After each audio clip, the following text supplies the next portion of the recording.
fasten your seatbelts and Soccer We Trusters, because we are making roster predictions for both the Nations League and the Gold Cup. So hit like and subscribe, and then you can start yelling at us in the comments. Yes! What is up, everyone? And welcome to Joe Corona's favorite podcast at Soccer We Trust.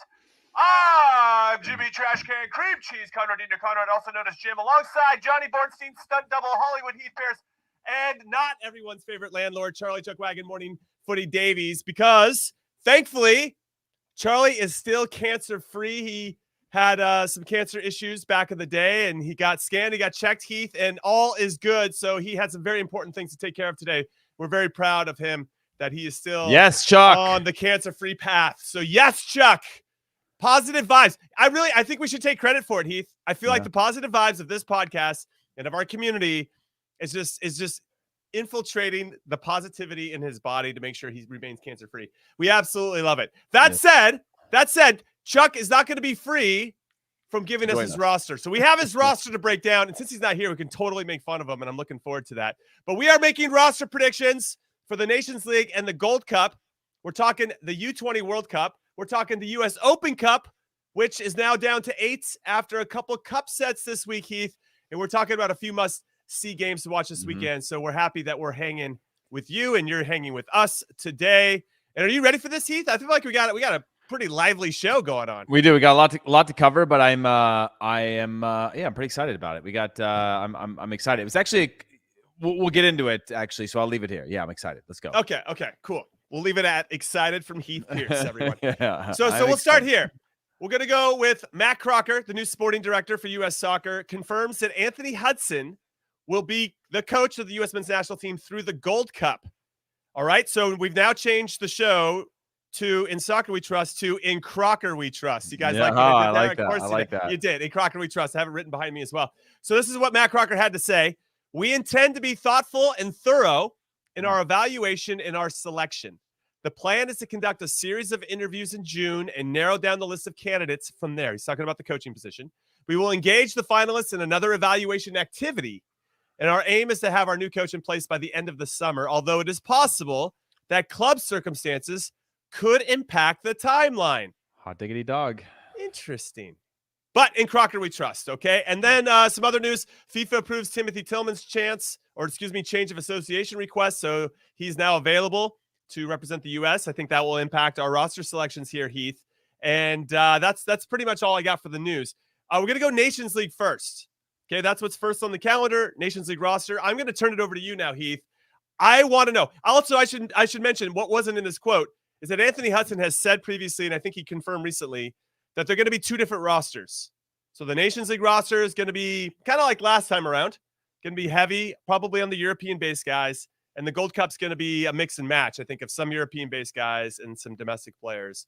And I want everybody to take that into consideration before we start yelling at us in the comments. But, Heath, I'm going to let you sit in the hot seat first. So take it away. Who's your nations? And then maybe we just read them out. I'll read mine out. We'll look at Chuck's, and then we can kind of talk about maybe some more of the specifics. Okay. Yeah, let's go to mine. Let's do it. Yeah, so this was actually I did my whole summer off of the 60-man roster because it just felt like it made the most sense, right? This is the pool that I'm going to go with in this one. So yeah, I'll get. That's a nice preface. That's a good preface. I'm ready. I'm getting comfortable right now. I'm grabbing a snack. I don't think there's anything really crazy. But I've got in goal, I've got Matt Turner, Zach Steffen, Ethan Horvath. Obviously, I think Ethan Horvath continues to prove that he should be warranting what he does day in and day out to get an opportunity to be the one on this national team. I think we know the one is Matt Turner. I think in a big game like this, it'll be Matt Turner. But I do like Ethan Horvath continuously putting pressure on Zach Steffen, who obviously fell short in the playoff, and then Matt Turner, who's not playing with his club team right now. Okay. Matt Turner's one that, and actually we'll get to that later on. But defenders, Mark McKenzie, Chris Richards, Joe Scally, Serginho Dest, Austin Trusty, Walker Zimmerman, Miles Robinson, Anthony Robinson, and DeAndre Yedlin. I've got Yedlin in this one just because it's a 2-game. And I think that if you're the national team and you're saying, should we use him for the Gold Cup or should we use him for this? Like, let's bring in a guy that you know that you can throw in a bind, and there's no mystery. So when I looked at the players available beyond Yedlin as a right back, there was obviously Scally who could cover at left back. This is the 23-man roster, correct? 23-man roster. Okay. But I was a little bit torn on the back line just because of the fact that Mark McKenzie hasn't played well in the national team. But Mark McKenzie's playing really well for his club team right now. Scoring goals, doing well, being dominant. Chris Richards hasn't played at all, but he's one where I'm like, I wish Charlie was here. He'd be rolling your eyes about whatever you're about to say about Chris Richards. What I'm saying, that he's not playing, but he plays for Crystal Palace. Yeah. He plays for Crystal Palace. I'm channeling my inner Chuck. He plays for Crystal Palace. It's the whatever guy on Twitter that always attacks us for why don't you guys use a sliding scale of the quality because Chris Richards is not playing, but at least every day it's but just because I hang out with a doctor doesn't make me a better doctor. You know what I mean? You still got to do the work. And he's not doing the work right now on the field. So, but when I thought about Chris Richards, I was like, I guess to preface the entire summer, Jimmy, is I looked at it you can't have it all. We know that they're going to play with almost 2 entire teams. And so my preface was that we where are they best fit? If you're a coach looking at it saying they need to be back in preseason or I can use them now, they need to have a break, that sort of thing. So I have Chris Richards in this one so we can get back to his club or get the rest that he needs to go and compete for starting spot. Joe Scally in this one. Serginho Dest, I already said that lineup. Midfield, Yunus Musa, Luca De La Torre, Weston McKennie, Brendan Aronson, Kellen Acosta. That one to me. Yeah, this was another one where it was one or the other, and I was like, could he be used to close out a game more valuably in this one than the Gold Cup? I thought so. Christian Pulisic, Timo Weah, Gio Reyna, Zendejas, Balogun, and Ricardo Pepi. I wouldn't really lean on the actual strikers because I was like, why bring in a Josh Sargent if he's not going to play in this one? Because I think he's clearly 3 in the depth chart now. So use him in a Gold Cup, if that makes sense. Okay, no, that makes sense. I want to make sure everybody knows too that there are some injuries. Tyler Adams unavailable, Tim Ream unavailable, Malik Tillman unavailable, Cameron Carter-Vickers unavailable, Daryl Dike unavailable. Just so if you're looking for those names and don't know where they are, most of them should be injured or coming back from an injury. It's probably not worth risking them at this point. All right, let's take a look at Charlie's roster. I'll rip through these. Same goalkeepers, Turner, Stefan, Horvath. Defenders for him, Des Scally, Robinson, McKenzie, Richards, Austin Trusty, Anthony Robinson on the left. Midfielders, he's got Tyler Adams in there. If Tyler's back, obviously he's an easy choice for this, but I don't know if he will be. Or I don't know if more about matches played to jump into a game like that. Totally. I don't even know if it's worth risking him, honestly.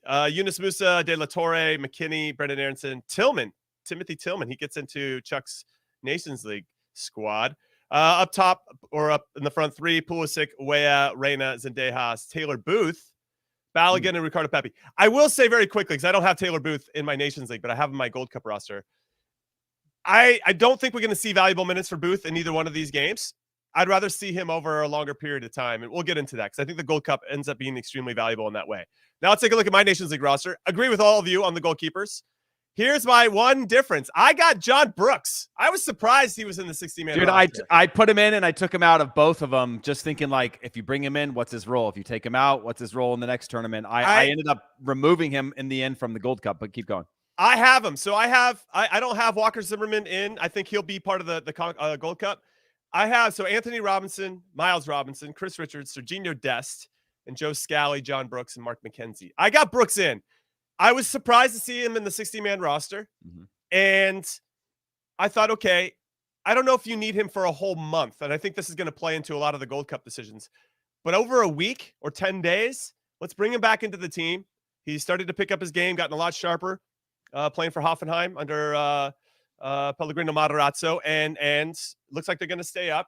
So everything's kind of on the up and up. Why not bring him in and see what it looks like? So I got him back into the group, and we'll see what happens.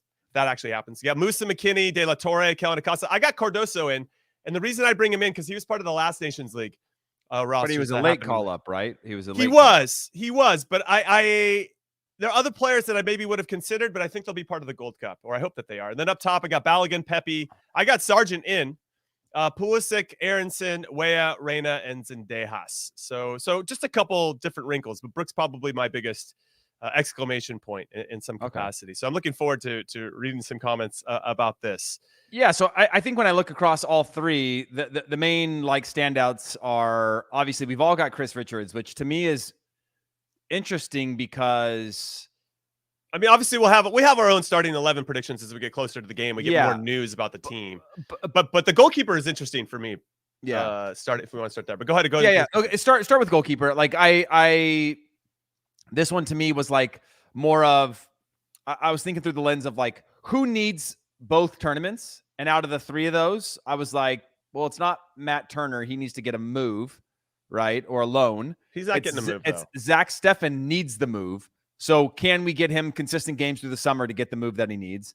Ethan Horvath, depending on how it all shapes up for him, probably needs a break, right, after this many games. And he probably wouldn't think that within the national team, but after this many games in a year, if he wins this weekend against Coventry and gets promoted, then he'll be flying high and be like his vibes will be off the chart. His vibes will be off the chart, but to me was like more of like, you know how it is. Like you've gone through 48 games in a season or 60 games that he's played, however many he's played this year. Like you also need to prep for the next season, right? Need a little bit of time off or rest before you go straight into the next season. So I was weighing in this summer, having been through this summer, of what it's like, having been to a year where there was a Copa America and a Gold Cup and how the rotations and all that stuff works. So that's my thoughts on goalkeeper. I Turner's the number one, I know, but like it's going to be interesting because I think it's starting to edge closer with Turner not playing as much, Steffen not having but you know, the goalkeeper one is like the steady. I know it's the one where it's like that's a feeling, and it's not always the same. It's like you haven't played in a year, and I've been playing every week. Like I've got a legitimate shout as a defender.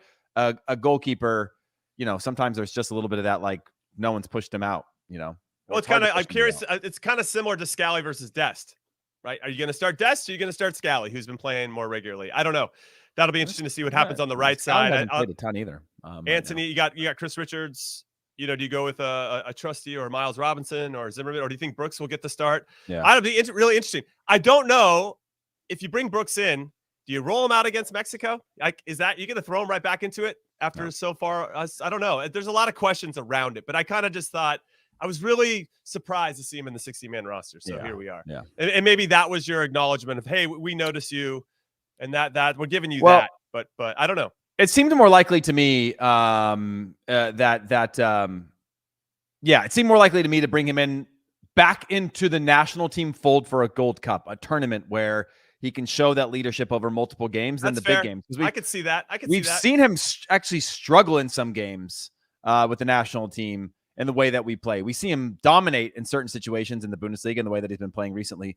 So for me, it was more like bring him back into the fold with another group, be a leader, a veteran in that group, and like from there, can you then get him back, re-earn his spot? Yeah, in a weird way because we don't actually know what's happened behind closed doors with Greg and whatnot. But like to me, it feels like earning your way back into the mix of it all with a new opportunity and potentially, you know, obviously a new fresh coach. Yeah, there's a lot to unpack here, and also I don't know who's going to start in the 6. You know, Kellen Acosta is probably the most familiar with this particular group, but is there room for somebody else? I don't think they'll start him. I still think they'll do a Musa McKinney and figure out from there. Yeah, it's gonna be interesting to see. And obviously, again, we're gonna break this down in more detail as it gets closer, and it's getting closer. And then obviously Balogun, I think, starts. We had this conversation. Yeah, I know you don't think you will, but I think you got to roll him out, dude. You got to roll him out. All right, let's get into the Gold Cup because I think there'll be a little bit more to unpack here. And hit us up on Twitter, ISWTpod, if you want to discuss any of this stuff. Me and Heath will jump in there. Drop us a follow there too. That'd be great. But Gold Cup rosters. You want me to go first this time, Heath? Go ahead. No, actually, I'll go. You go first. Okay, Heath, back on the hot seat. Heath Pearce, everybody. So I actually had a couple carryovers here. You gotta have. I think you have to have a few. I did not have Slonina in this one. I'm trying to see. Is this one actually mine? I don't know. This must be Chuck. This is mine. I think. Is this yours? Yeah. No, because I didn't have Sargent in my. This must be Chuck's. Yeah, this must be Chuck's because it's got Paxton. I didn't have Paxton on any of mine. Okay. So we could read Chuck's, producer Alex, if you just want to throw that back up again. No problem. Is this?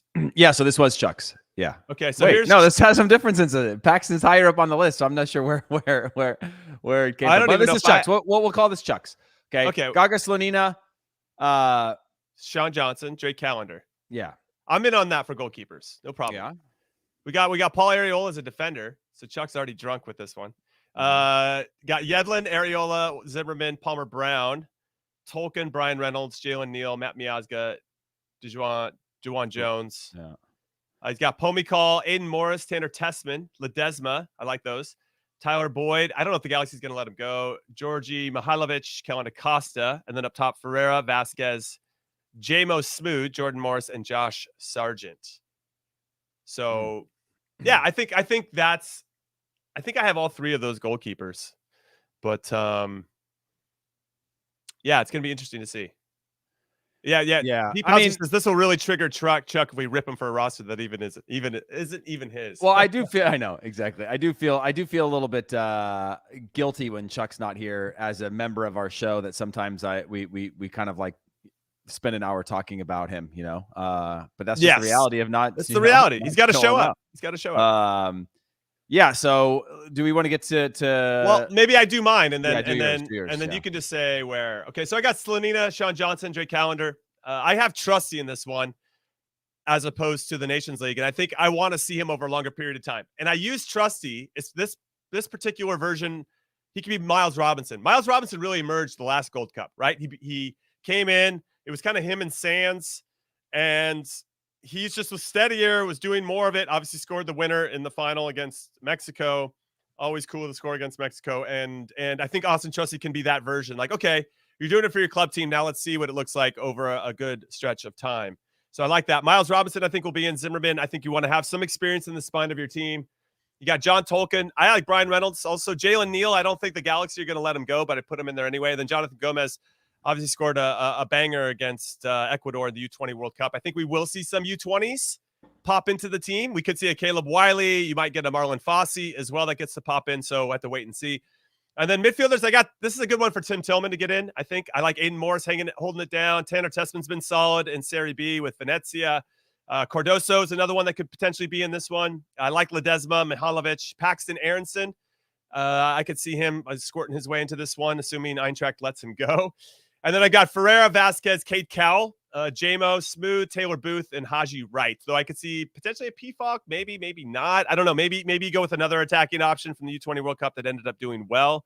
So I think there's some fun combinations of players that could really kind of take that next step. And I think the Gold Cup is a perfect stepping stone to trying to crack into the first team, like we've seen with some other players, Miles Robinson most notably, and Matt Turner, right? Matt Turner turned the Gold Cup into becoming the number one and really challenging Zach Steffen the last time around. So I don't know what you have changes wise there, Heath, but we don't have your graphic up. I think we got mine now. I think we don't have mine now, but I can read mine off. Okay. Let's see here.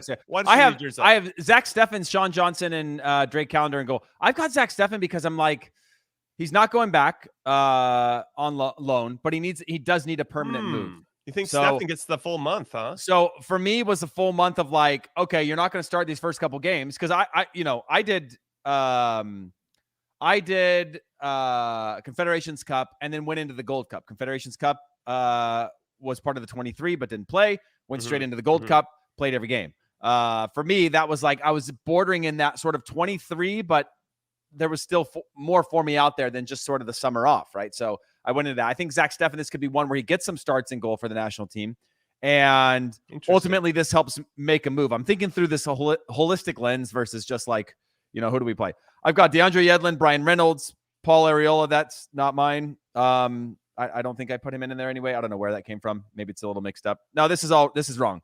Well, tell us yours. I'll read you mine. I've got Aaron Long in the back, Austin Trusty, Reggie Cannon, DeJuan Jones, John Tolkien, Eric Palmer-Brown, and I've got Chris Richards again in this one, just because another guy that I think could benefit if his situation, like if they sell Anderson or Gay at Palace, okay, he's back in, whatever.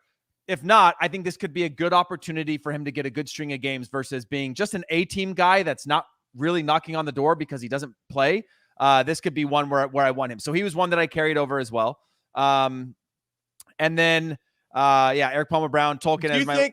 Well, just to jump in, because I think that's interesting for everybody to take into consideration. There might be some Nations League guys that are on that roster that do want to play in the Gold Cup. And I wonder if they're having conversations and saying they're going to give them that opportunity to say yes or no, as opposed to just making the choice for sure for them. Because I think to your point, Chris Richards might want that 30 extra day. Like, where is he going to go get that training or be part of the group in a meaningful way outside of like you're training with like an individual guy somewhere or person to get you into shape? I don't know. It's interesting, but I know for a fact that sorry to interrupt, but Eric Palmer Brown coming off of getting relegated with Troyes, he's got to go find a new club. And that is its own emotional upheaval and probably moving to a new league and all that good stuff. So, and a friend of the show, Eric. So I think he might even potentially turn down the opportunity to come in because he's got to figure out his life. He's got to figure out what's next for him. Well, that's right. I think Zach Steffen falls into that as well, right? But I think I see it as the opposite. If I was looking for a new club, I would be coming in to do that. I would be coming in to help me get to that next club. I would be wanting to be in that shop window to show I shouldn't be in a second division somewhere. I need to be in a first division. I need to be playing. This is a window of time in the middle of summer where you can have your agent out saying, my guy is playing, come assess, come make a decision on him. And so for me, Zach Steffen falls into that. Eric Palmer Brown, I went light at right back just because I thought you could have a Chris Richards, you could have a Eric Palmer Brown that could play in the right back position. Not Chris Richards, but Eric Palmer Brown. Yeah, you could play in a back three, just trying to be a little bit lean there. I've got Cardozo, James Sands, Mihailovic, Brendan Aronson also in this one for me, just because he's another player where, again, I would change this based on where he ends up this summer if they go down.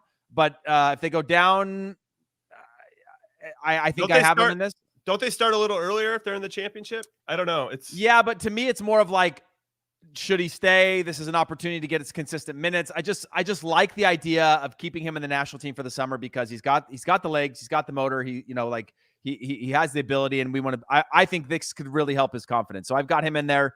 Aiden Morris, James Sands, Timothy Tillman, Tanner Tessman, who's also been playing really well this year. And then in my front forward sort of world, I've got Boyd, Ferreira, Booth, Brandon Vasquez, and Josh Sargent. So, because I think Josh Sargent could be the lead of that one, get a good run of games. Brandon Vasquez in behind him. Maybe you play with two strikers at some point. Ferreira also, like, you could work through that in the way that we have in the past, where, at a minimum, you're coming out with 2 games each, maybe each of them playing in 3 matches and things like that for the national team. I think what's interesting too is that clubs, I think, would be more interested in letting their players leave for a week, 10 days for the Nations League. Obviously, for the European-based guys, it's post their season, so it doesn't impact them all that much. But letting guys go for a month for the Gold Cup, whether it's in MLS or anywhere else, that's a lot different. So it doesn't matter. They have to be released for Gold Cup, I believe, right? I think they do, but there are going to be conversations. You can't have like 5 guys from the Galaxy potentially leave. Oh, that's why I don't have like Jalen Neal. I'm just saying. I wonder what's happening in that capacity, and I wonder if that impacted some of those guys not being released for the U20 World Cup, knowing that they might be picked for the Gold Cup. So a lot to unpack there. Hopefully, we can uncover some of those secrets. We're going to take our first break of In Soccer We Trust. When we come back, we're going to talk about the U20 World Cup and the US Open Cup and a whole bunch of other stuff. So don't go anywhere. Absolutely magisterial here. Artiglieria del campionato brasileiro. Colpisce ancora. Golazo. Welcome back to In Soccer We Trust. I'm Jimmy Conrad alongside Heath Pearce, and unfortunately no Charlie Davies for today, but he's got an excellent reason as to why he was getting scanned to make sure his cancer was not in his body anymore. He's cancer-free. We love you, Chuck, and we're happy that is good. Also, I want to make sure that everybody knows that due to popular demand, UEFA are giving you a final chance to win your limited edition UCL Elite FUT 23 kits. Winners will also receive a digital copy of the FIFA 23 video game. Time is running out, so make sure to enter now at uefa.com/elite. For the YouTube audience, please scan the QR code on the top right corner to enter. Go get your free jersey, go get your free game, and you can thank us later and let us know how you're doing with your FUT squad. If you're building something special, maybe you're already in there, you just want the free jersey, whatever, go make that happen. All right, let's talk a little U20 World Cup, Heath Pearce, because the U.S. took a really long time to get their first goal against Fiji, and they got it, and they ended up winning 3-0. We missed some glorious chances, but we did what we had to do, and now we have 2 wins from 2. We play Slovakia next. Slovakia absolutely stomped on Fiji. The scoreline was 4-0, but they had 34 shots. Didn't give up any. Or they gave up 1, but it wasn't on target. And they go take on Ecuador. They go up 1-0. And then they give up a goal right before halftime. I think that was the backbreaker for them. And there was a bombazo from Ecuador. About 10 or 15. It was all Ecuador in the second half. They were excellent. They end up getting the winner. The guy hits probably one of the best goals I've seen in quite some time. And Ecuador wins 2-1. They needed to win. If they lose their first 2 games, it would have been, well, they still would have probably beat Fiji by a significant number and got one of the third place spots. But this helps for them to potentially get second and dodge some of the bigger teams that are going to be out there for the knockout rounds. But the U.S. plays Slovakia next, and that happens on Friday at 2 p.m. Eastern. And how based on what you've seen from Slovakia and how we've performed, do you feel like we're going to go 3 wins out of 3, Heath Pearce? I do. We played with a rotated squad in that second game, and it did take a while. I thought the passing sequences were really good at times. I thought there was a lack of that killer instinct until we brought Luna back on to be a little bit more of pulling the strings in there and connecting those players. Right. But I think our first team is still better than the Slovakia team, and we should be able to not only win, it'll be a tight one, don't get me wrong. And again, Fiji is not always an example because they learned from their first game, right? Like, hey, we gotta make it a lot harder. And they were not necessarily looking to do a whole lot on the other end. They were getting their 2-3 moments of the game, hoping for the best, and then otherwise defending like hell and defending really well. And that made it challenging. And probably, you know what it's like to be what it was like to be 18 at one point, Jimmy, or 19, where you go and you're like, oh, dude, we're gonna run all over this crap team called Fiji. Yeah, right, you know right, I mean? right. Like we're gonna like we as pros, you do that when you play in certain games. Sometimes it's an Open Cup game. You can't help but have a little bit of that ego at play of like almost trying to reward yourself for the hard work that you did to get to this point and create that separation from other. But like when you're 18 and whatever, you know everything in the world. There's no mystery. So it's hard to go into that game with the right mindset from the start and know that you're going to come out with the right mentality. It took them a long time to break them down, but yeah, I think the U.S. still finished top this group after beating Slovakia in a tight one. Well, if they do get first, they'll play the third place team from either groups A, C, or D. Right now, Italy, who beat Brazil 3-2, just lost to Nigeria 2-0. They're currently in third in that group. So that could be really sticky because I think that Italian team's got some really good talent. Israel is currently in third or tied for third with Senegal in Group C. And then in Group A, it's Uzbekistan's got 1 point. New Zealand has 4 in that one. Argentina on top, who didn't even qualify for this tournament. They had to have the tournament get over to their country for them to host to get in because Indonesia didn't pass. They got the easiest group ever. Yeah, they have the easiest group ever. And so like we kind of want Group A, I think, third place team. Whatever. If you want to be the best, you got to beat the best. So we're going to run into some big boys at some point. But yeah, I'm excited to see how this team performs. And you know, Mikey Varas, the coach of the U20s, made some selections with Kevin Paredes and with Puskás that they got called in. They're in the roster, but they're not going to show up until the knockout rounds. It's turning out to be somewhat of a masterstroke. Now it's just a matter of how do you bring those guys into the team that doesn't disrupt your flow and rhythm that you've actually created with this group. Because sometimes if you've got a team that knows how to move in certain high pressure situations, when you take a certain player or two out, it can really disrupt that flow. And I don't know why I always think about this one, but I go back to the round of 16 against Belgium in the 2014 World Cup, where Jurgen Klinsmann elected to take Kyle Beckerman out of the team to put Jeff Cameron in, because Jeff Cameron, this is a quote from Jurgen Klinsmann, played against Marwan Fellaini a few times in the Premier League. So he yeah, and that always pissed me off because as a center back, that's the Brianna Scurry put her in for the penalties. But when you're a center back, the person that's 6 that sits in front of you, how they support you when you have the ball, how they block passing lanes, how they close down space, it becomes very predictable for you as a center back to make your moves. And when you have somebody that's been like that for the group stage games, and then all of a sudden you take him out against one of the better attacking teams in the world in Belgium and put in Jeff Cameron, who super talented player, but not as disciplined as a Kyle Beckerman, right? And not going to maybe do the little subtleties and nuances of a proper 6. I always kind of looked at Jeff as an 8. So if you put an 8 in that spot instead of a 6, then all of a sudden we gave up more shots on goal than any other person. Anyway, I'm going off on a tangent, but I just think that it's important for Mikey Varas to kind of find that balance. And right now, obviously, 2 wins out of 2.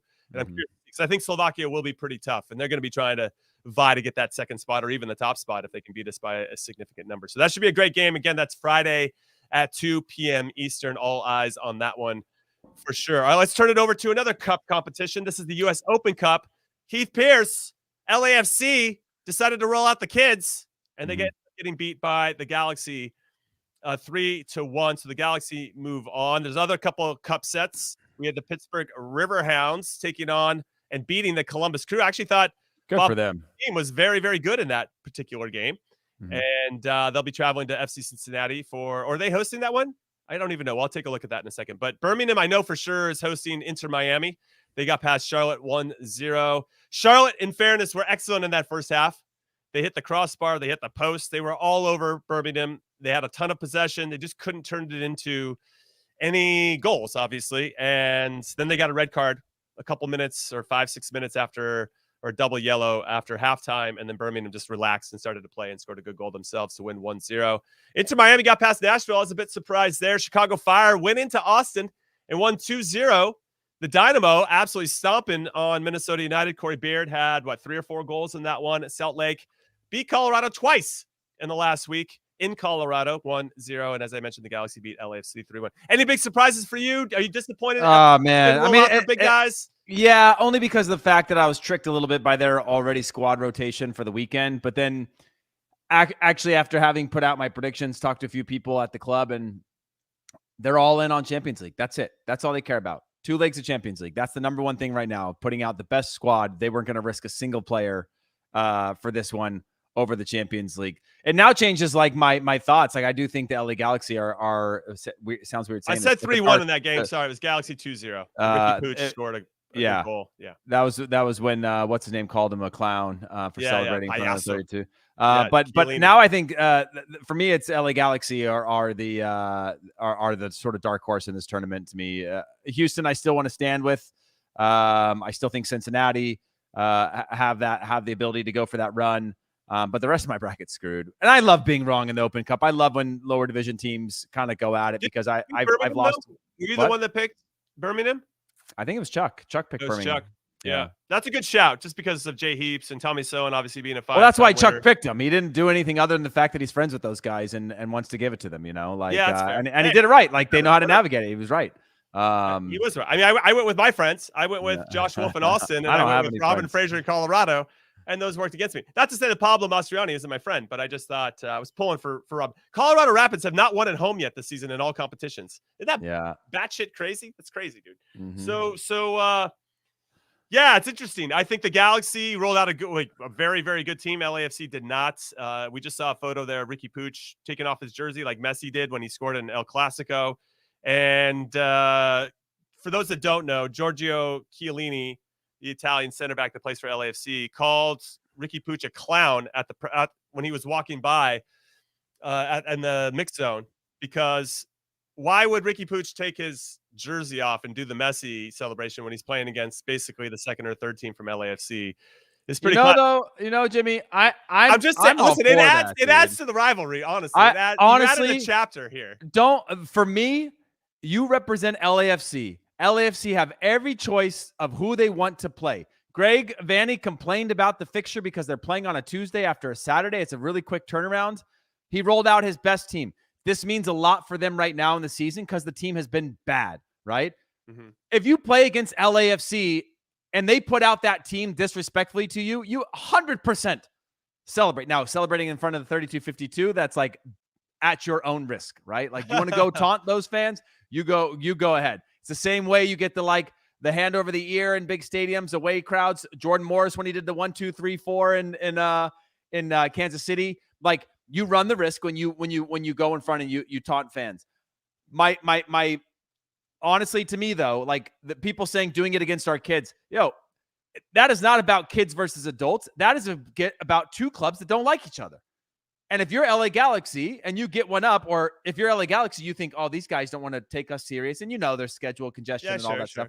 But like you use those moments and that fuels the rivalry. Now, doing that, like when you put it all into one big like conversation, I go, okay, like I get it. I get the complaints about these things. But 100%, if I was playing for the LA Galaxy against LAFC, my rival, and they put out that team and we won, I'd be just as happy no matter who they put out on the field. That is a win for us in a rivalry.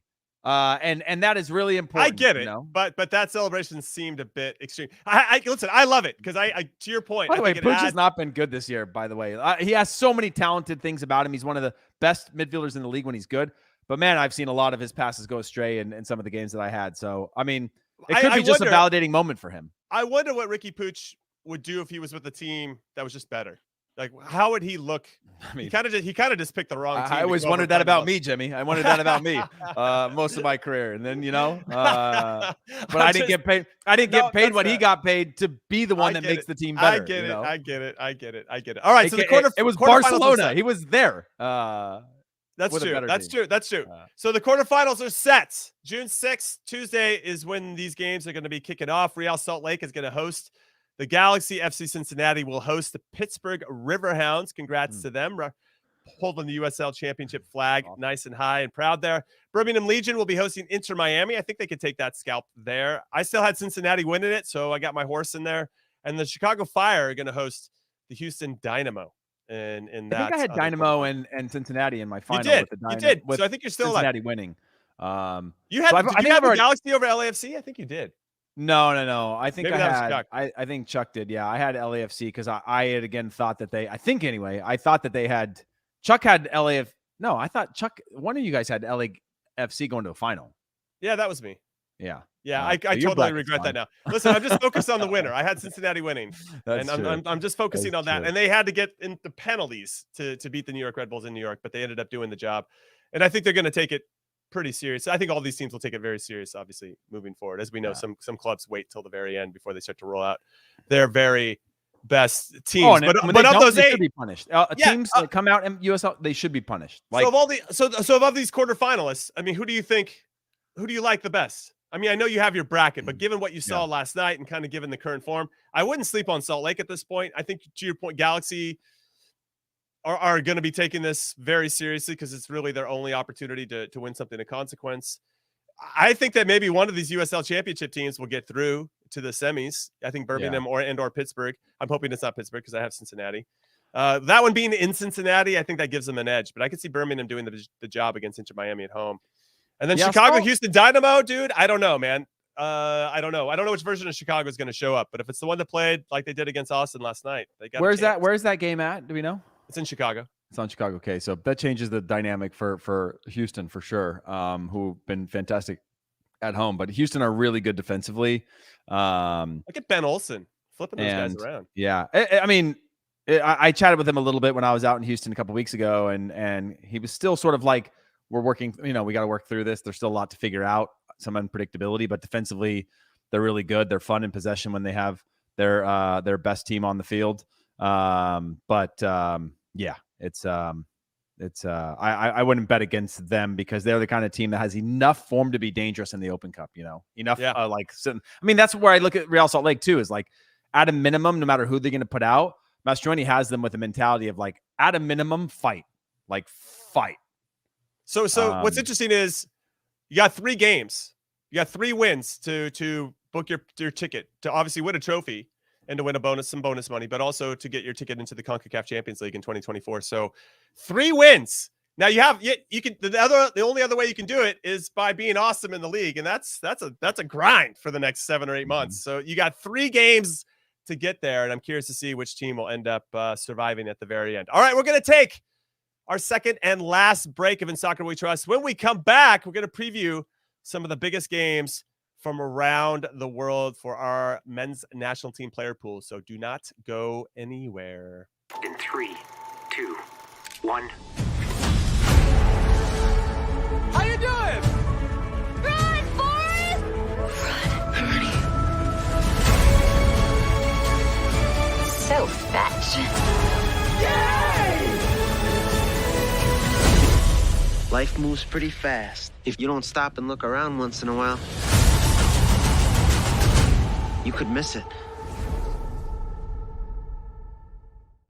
Welcome back to In Soccer We Trust. I'm Jimmy Conrad alongside Heath Pearce, and we've had a hell of a show so far. I'm pretty excited about it.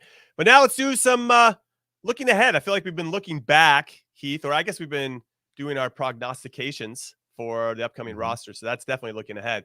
Well, let's get into what's coming very, very soon in the near future, the games this weekend. And the one I want to start with is the EFL Championship Playoff Final that's going to be happening at Wembley on Saturday. I believe kickoff is 11:45 a.m. Eastern. between Luton Town, who have never been in the Premier League before, and Coventry City, who haven't been there in 22 years, Heath Pearce. What's interesting is when these two teams played against each other back on September 14th, relatively early into the season, it was a 2-2 result. And Luton Town were currently in 18th at that point. Coventry hadn't won a game, and they were bottom of the table. Fast forward 8.5 months later, and they're both at Wembley for the chance to get to the Premier League, and that's what's up. What an incredible narrative for both of these clubs. And what's cool for us is that our very own Ethan Horvath from the U.S. men's national team is a starting goalkeeper. He has got, I think he's second overall in clean sheets in the championship this year. He started 37 games, and he's been a big reason why they're in this position in the first place. And we had some clips from an interview he did with our crew on the Golasso Network. And the first clip we're going to see, Heath Pearce, is his growth over this particular season. And let's get his thoughts, and then I want to hear what you have to say about it. Or maybe it's not coming up. I thought we had these clips, but maybe we don't. So talk to me, Heath, about Ethan Horvath in particular. I mean, how are you feeling? I know we touched upon it a little bit with the rosters, but yeah, let me know. Yeah, let's roll it. We've got it. You want to roll it? Okay, let's roll it. You're young for a keeper, and you've played in some massive games. How have you developed as of late? Because it feels like now you're putting in these incredible performances. You're second in the English Championship in terms of clean sheets. Where have you developed the most? To be honest, I think this year has been the most beneficial for me. Because like deep down, I know what I'm capable. I know what I'm capable of doing and showing. So this year, just getting that number of games under my belt, I think was crucial and beneficial because, I mean, we can all be the best training player as possible as we can be. So to get that many games under my belt this year, I think was very beneficial. So, I just think as the season grew, each game I just got better and more confident, and I think it's not just myself, as the team as well. As each game went we went on a run of 16 17 games unbeaten, so like as each game went along, as a team and as an individual, we just kept getting stronger. This year we haven't lost 2 games back to back, and that's what we showed after the first game away Sunderland. We came back and responded, and that's what this team does. We respond. So we just got to take that into the game on Saturday. Heath, is that an AI version of Ethan Horvath? Like, I can't. I'll tell you who I'm not wanting my pregame monologue from, and that's probably Ethan Horvath. But like, what a nice, so kid. Nice, so polite. He enunciates every letter of every word. But yeah, I mean, again. It's incredible to see his growth. I think we're always at risk now with the talent pool we have of young players that we just skip steps, right? And if you go back to his career of starting in Molde, going to Bruges, going to Forest, not working out, going on loan to Luton Town, a Luton Town that likely had pretty incredible odds of had you bet them to go up this year. It's just a great, like, that's a journeyman story that I resonate with, that I associate with, that I would have wanted to do in my career. And so I think, to have players like that bring that much experience from that many situations, that many circumstances is amazing. And I think we said it early at the top of the show that he is definitely knocking on the door for that starting spot, right? He gets this team up, or even if he doesn't, he's playing consistently and he's continuing to get better. So we didn't just see his ceiling a year ago or 2 years ago. He's still not in his prime yet. And he's getting better and better. That I think we do have a goalkeeper there that could be our number one. If our other striker, or if our other goalkeepers who I think maybe more gifted don't get their club situation sorted out. Yeah, I think what's interesting about this particular game is Coventry, when they took on Middlesbrough in the semifinals over 2 legs, they didn't get a single shot on target in the first 3 halves of those 4 halves of those 2 legs. And they ended up scoring 1 goal. Now, Middlesbrough, in fairness for Coventry, were one of the highest scoring teams. I think the second highest scoring team in the championship. And they didn't score at all over those 2 legs. And so I kind of wonder which version of Coventry is going to show up in this one. Are they going to try to go out there and be a little bit more swashbuckling? I don't think that's going to happen. I think they're going to be pretty tight. So I think that Ethan Horvath in this particular game is going to have to make that one key save, because Coventry's going to get 1 or 2. And if Ethan is up for those moments, then I think Luton Town has a great chance of going through. Luton Town is also one of the best set-piece attacking teams in the whole championship. They scored a lot of early goals. Against Sunderland, they were down 2-1 after leg 1 and came back and deservedly won 2-0 in leg 2 to move on. And Coventry are terrible at coming back from a lead. If they give up the first goal, they have not had a very good track record this season of coming back and getting a win or even getting a draw. So that first goal for Luton Town could be of the utmost importance. And I think at that point, then you see a different Coventry because then they're going to have to stretch out to get back into it. But again, I think that Ethan Horvath, they're going to need him to make 1 or 2 very big saves for them to book their ticket for the first time ever in the Premier League, which would be a hell of a story because I think their stadium holds, 10 to 12,000 people. I just can't wait for Man City to have to travel down there next year. I remember, when I had first started my career, I was trying to get it on at Rangers. I was like 19 years old and ended up getting stuck training with a team called Greenock Morton, who were like in the 3rd best league in Scotland, trying to figure out the work permit situation. And I remember going to a game at a team called Ayr, and they were saying how some of these teams in Scotland couldn't actually go up enough divisions until they had the infrastructure to support a certain level of players. I don't know if this. I'm assuming the same must exist because it exists in the FA Cup. I'm assuming it must exist for the Premier League. That there has to be would that be like they'd have to build like a larger stand or something like that to accompany? I mean, there must be some minimum barriers for teams to get into the Premier League just from an infrastructure standpoint, also like a sales standpoint, a revenue standpoint that you could sustain yourself at that level. But man, the comments are really funny of Ethan GPT. Is pretty good, pretty solid stuff. Go Ayr United. Yeah, so Ethan Horvath, 27-year-old, a nice, good age. It's clearly he's taken some big steps in his career this particular season. Very excited for him. And again, that game will be kicking off on Saturday, 8:45 a.m. Pacific, 11:45 a.m. Eastern time. Go watch it. And I hope that we can have him in the Premier League next season. So answer me this, everybody. Talking about the goalkeeper situation. Matt Turner's not playing a lot. Zach Steffen looking for a club. Ethan Horvath might be the guy though next year. Let's say Luton Town. Let's go. Let's hypothesize. Let's get into the hypotheticals here, Heath. Let's say Ethan Horvath goes, Luton Town gets up, and he's the only one of our goalkeepers that's actually playing regularly in the Premier League. Okay, maybe Zach locks in with a Premier League team that's mid-table, whatever, and he gets in. But Ethan Horvath is the guy that's playing week in and week out. Do you automatically, did you go roll with him? Or is it just because, well, Matt Turner is good. He's always good when he plays for us. So it doesn't matter whether he's playing or not. Like, what kind of precedent do you set there? And does that impact the rest of the team? I think the goalkeepers just feel like they're on an island when it comes to selection. But I wanted to at least have that conversation because that could be a reality. Mm-hmm. Yeah, I mean, it's hard. I would love for us to have an out-and-out one that's checking the box in every way, right? Brad Guzan had that for a while. Tim Howard had that for a while. Goalkeepers before that. We've never been in a situation where our one is a non-starter at a big club. It's just, I don't remember that being the case consistently. Mm-hmm. That was maybe a stopgap or a window of time. And so I'd love to see, for the sake of competition, Matt Turner get pushed out of that one spot. Because it's only going to look, I get Matt Turner's in an intense environment, incredible environment every single day, but you've got other people that are now pushing and should be rewarded for that. And it's why I was confused between a Chris Richards and a Mark McKenzie at the Gold Cup, because I'm like, Mark McKenzie hasn't been good in the national team, but he's been good at the club team and he continues to get better. And then you've got a Chris Richards who is nowhere near getting time on the field. And therefore, like, at what point do you reward people for their performances versus their potential versus how you know them outside of their club environment, you know? Right. No, it's going to be interesting to see how that all plays out. But I did want to tiptoe into those waters just for some fun. Well, speaking of Mark McKenzie, he's got a big game against Club Brugge this weekend, playing for his club Genk. Now, for everybody that's unaware, there's a playoff system in Belgium.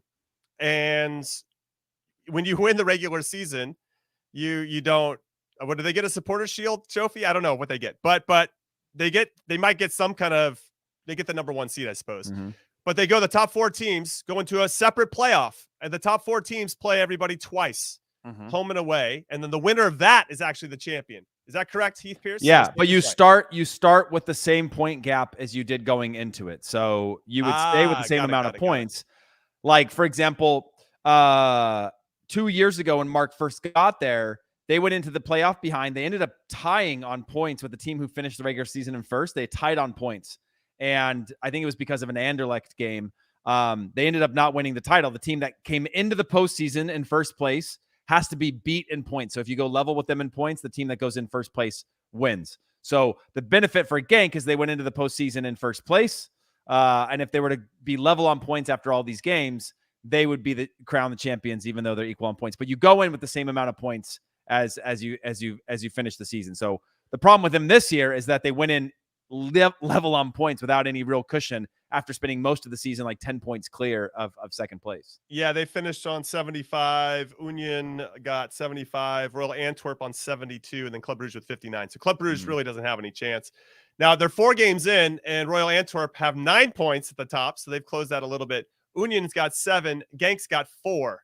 And so, and Club Brugge has 3. So Genk basically has to win out. They got Club Brugge away from home. Or no, excuse me. Got Royal Antwerp next weekend, and they've got Club Brugge away from home this weekend. So still somewhat in their hands. Obviously, they Union's probably in the driver's seat in some capacity because they already have that 7 point. It's gonna be dicey, but it's a big game for Mark McKenzie in particular, for sure. Oh yeah, for sure. But I mean, if you look at like Royal Antwerp roster, they've got Alderweireld, they've got Vincent Janssen, they've got some really good. They're a pretty stacked club.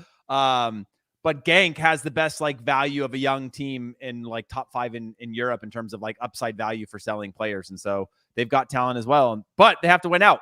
They've kind of not gotten it done in this postseason. Yeah, they have to win out, and they need a draw between Antwerp and Union. I think that would be what it is for them to become champions. I kind of want to talk about Mark McKenzie, but I also kind of want to talk about this playoff structure. Do you like this playoff structure? Because, obviously MLS gets a lot of crap for just having playoffs in general and the single table, but this is kind of unique, and it almost gives you that second chance to potentially make a splash, with an extra 6 games. How do you feel about this playoff, and how does Mark feel about it? I know you're close to Mark. I like it because I really like it because it rewards the regular season. So regular season champions is a thing there. But it's also, I want them to get a supporter shield. Yeah. But it also sets them up for the playoffs, right? You get the advantage as opposed to just like home field advantage, but it still gives a little hope to the 2, 3, and 4 teams. And I think that's kind of cool, right? We've seen times in past where it's like, we're seeing that now in Scotland where like Celtic are 8 points or 9 points clear. No one's going to catch them in their playoff. And that's the whole point of like sort of being rewarded for the regular season. So I like that because it creates some vibes, and some of that is European spots and things like that. Like there's a lot of implications that goes into that. And the same thing happens at other points where it's like they have a middle group that's like Europa Conference League or, playoff spots where it's like positioning for playoff spots where you're a team that now has 6 games that you could jump into a European spot after falling short in the regular season. But you get the advantage if you're the team that's already in that spot, right? So I think it makes some really fun matches and intense matches to round out a season, for sure. I kind of like it. No, I think it's interesting, and I wonder how that would play here. I think people are always pissed off about something over here. Anyway, let's go to the Bundesliga. Borussia Dortmund has a chance. They have to win at home against Mainz to deny Bayern Munich an 11th successive Bundesliga title. Dortmund, this is kind of a random fun fact. They haven't had a 0-0 draw in 122 games in the Bundesliga, which that stretches back to October 2019. So I don't think this one's going to be tight. I think there's going to be some goals here. Mainz, in some ways, appear to already be on the beach, Heath Pearce, because they have 4 successive defeats, which has pretty much excluded them from any kind of hope for European qualification. Dortmund have won their last 4 against Mainz, and if they win this, they will win their 9th ever Bundesliga title. And I think they're going to do it, and Gio Reyna is going to be a Bundesliga champion. And he actually scored a game winner against Mainz earlier in the season away from home. So hopefully he gets on the field and has some type of impact in some capacity, but it doesn't look like they're counting on him too much so far. But still, big thrill for an American player to be in this situation, Heath Pearce.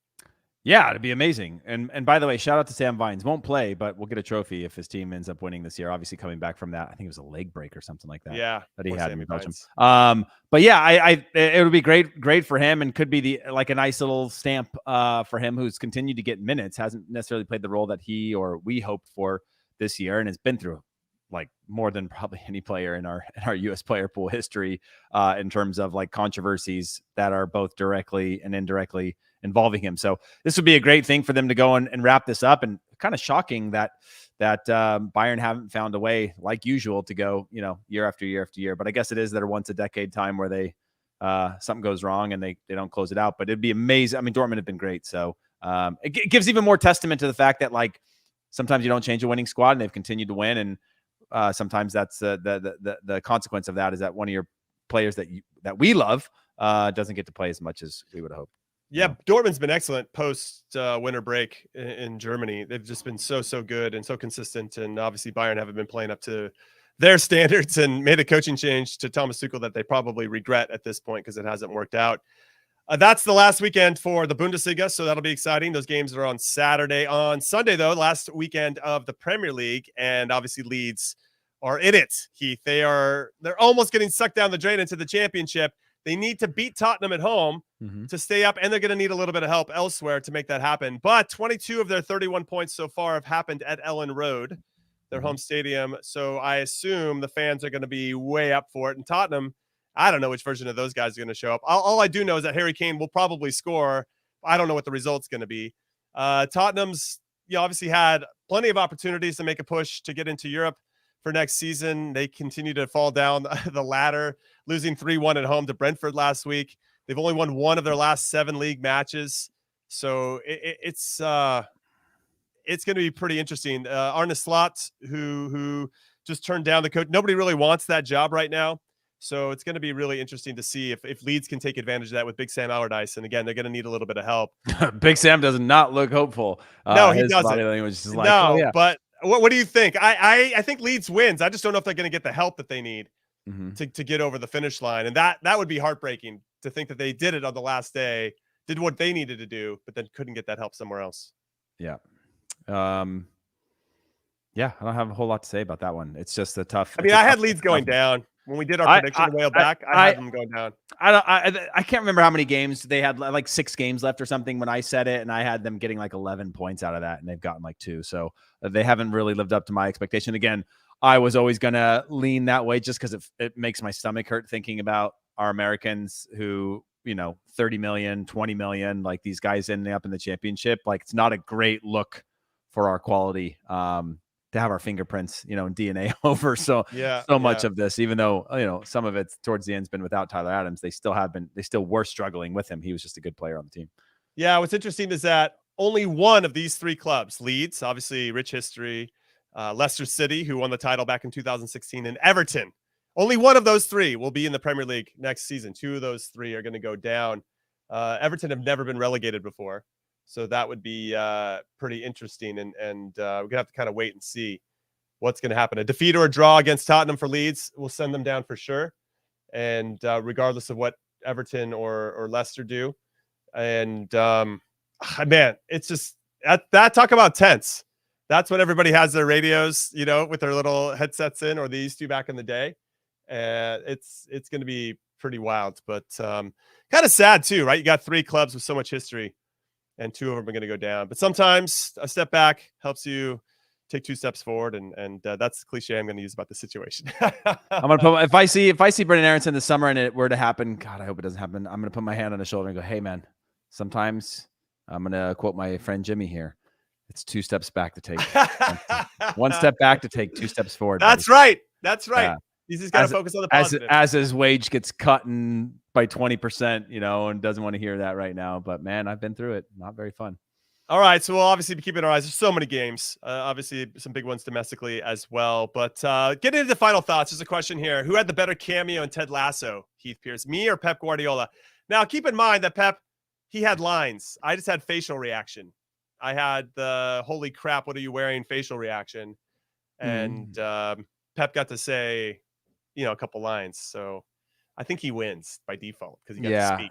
He does, but you were in it, so you're like number one in our hearts over here, Jimmy. I'm going to give you my final thought for the weekend, though. Do it. Heading into the weekend. MLS released their top-selling MLS jerseys, and predictably, Carlos Vela was number one. Oh, man. Hani Mukhtar, number two. Walker Zimmerman, number three.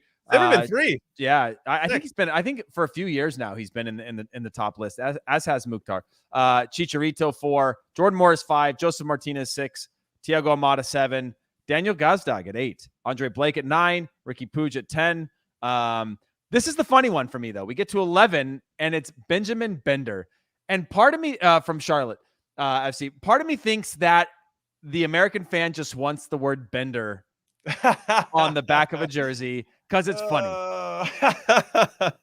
You know, that wouldn't be surprising. Like a weekend Bender. Like, it's just funny. It's just the most American thing ever to have Bender on the back of a shirt so that people can be like, oh no, like it's not a play on words, you know. No, this is a real guy. He plays for Charlotte, bro. It's not like the 6'9", 420 people that put on their put it on their shirts. Like, this is a real guy, but I think that there is probably a whole level of like frat bros were like, yeah, I want that guy's jersey. He really speaks for me. I love his last name. I love that guy. No, I love that. It's a great final thought. So we're going to let you guys go. Go have a great weekend. Enjoy yourselves. And we're going to have a special mailbag episode for you guys. We'll be answering all of your questions on a special Monday show. And then we might have a special guest that we're going to be interviewing here very soon as well. So lots popping off here on In Soccer We Trust. And obviously some big tournaments upcoming with the Nations League and the Gold Cup. So it should be a great summer as well. So we appreciate you. On behalf of producer Des, producer Alex, Charlie Chuck Wagon Davies, Heath Pearce, myself, also known as Jimmy Conrad, Conradino, Cream Cheese, Trash Can, whatever you want to yell at me when you see me on the street. Have a great weekend. Let's go Leeds. Let's go Dortmund. Let's go Luton Town. Enjoy your weekend. We'll see you soon. Later.